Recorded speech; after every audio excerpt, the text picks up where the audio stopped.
Dukubise isuka duca dutangura kuzura aya magufa mubona, hanyuma turibaza ati aya magufa nayiki.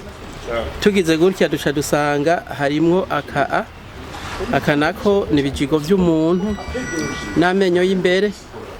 Niko rero twaciye tuvyandura duca tubicira mw'ishashe, duca dutangura kubibwira abarongozi bo ngaha. Umugabo haraciye indwi zibiri, vyari ku metero nyinshi cane, biboneka ko vyari hejuru ya umuntu.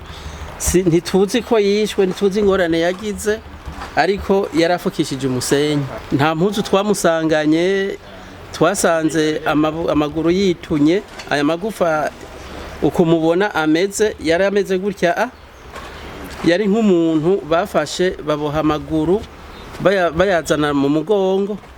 Niko uyo muntu yari ameze. Agahanga nako karariwe n'umusenyi.